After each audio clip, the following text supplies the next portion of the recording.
বুধবার রাতে স্ত্রী ও বন্ধুদের নিয়ে ঘুরতে যাবেন বলে হযরত শাহজালাল বিমানবন্দর এলাকা থেকে একটি প্রাইভেট কার ভাড়া করেন মোহাম্মদ আরমান। গাড়ি চালাতে এক দক্ষ চালককে পাঠান গাড়ির মালিক আমির হোসেন। যাত্রীরা ঢাকার মধ্যে কিছু সময় ঘুরে গাড়ি নিয়ে রওনা দেন মাওয়ার দিকে। ভোরের দিকে এক ফিলিং স্টেশন থেকে তেল নেওয়ার জন্য গাড়ি থামান চালক মোহাম্মদ মন্টু মিয়া। হাতের জেলে কিছুক্ষণ ঘোরাঘুরি করছে, ঘোরাঘুরি করার পরে রাতে 4টার পরে মাওয়ার উদ্দেশ্যে রওনা দিছে।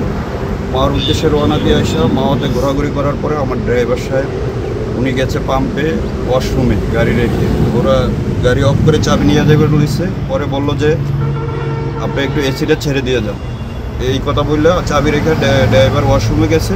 তো ঘুরাইয়া পাম্পে গেছি, যাইয়া চাবি নিয়ে বাইক করে আমি যাইতেছি আমার মোবাইল নিয়ে। ওরা বললো এসিটা ছেড়ে দেন, আমরা এসি করে থাকি।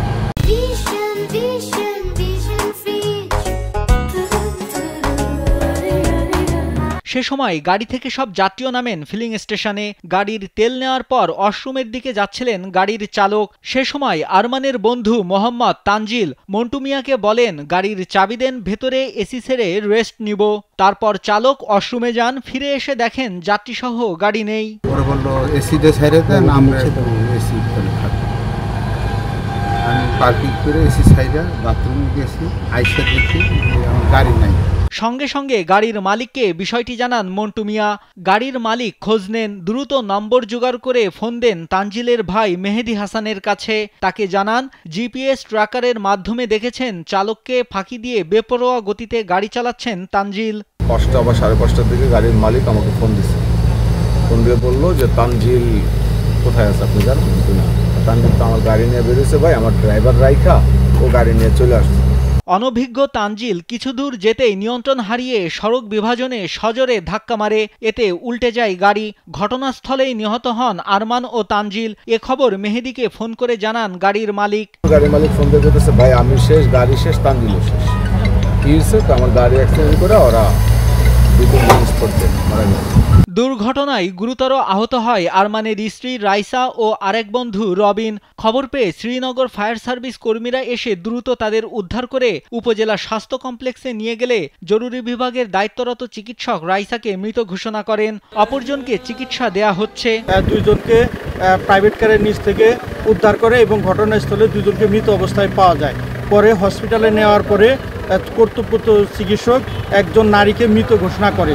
এই ঘটনায় মোট 3 জন নিহত হয়েছে এবং 1 জন আহত হয়েছে। এদিকে গাড়ির আরেক মালিক সুবর্ণ আহমেদ হিমেল বলেন চালককে ফাঁকি দিয়ে কেন এভাবে গাড়ি নিয়ে চলে গেল তা তদন্ত করে দেখা উচিত পুলিশের। ড্রাইভার ওয়াশরুমে গেল, ঠিক সেই মুহূর্তে ওনারা গাড়ি নিয়ে টান দিল, কোনো উইদাউট ইনফরমেশন ছাড়া। এখানে কিন্তু কোনো ধরনের কোনো ইনফরমেশন দেওয়া হয় না।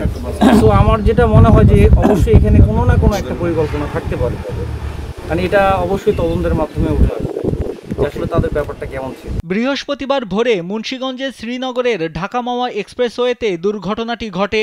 অতি উৎসাহী হয়ে অদক্ষ চালকের বেপরোয়া গতিতে গাড়ি চালানোর কারণে এই দুর্ঘটনা ঘটে বলে জানায় হাইওয়ে পুলিশ। ড্রাইভারকে ফেলে নিজে ড্রাইভ করে চলে আসছে। অতিরিক্ত গতি থাকার কারণে তারা কন্ট্রোল করতে পারেনি, যার কারণে এই দুর্ঘটনা ঘটে। পরবর্তীতে আমরা পোস্টমর্টমের রেজাল্ট প্রাপ্তির সাপেক্ষে আমরা পরবর্তীতে ব্যবস্থা গ্রহণ করি। নিহতদের মরদেহ বর্তমানে হাসারা হাইওয়ে পুলিশ ফাঁড়িতে রয়েছে। মরদেহ ময়না তদন্তের জন্য ঢাকা মেডিকেল কলেজ হাসপাতালে পাঠানো হবে বলে জানায় হাইওয়ে পুলিশ। নাইমুল হাসিব, কালবেলা।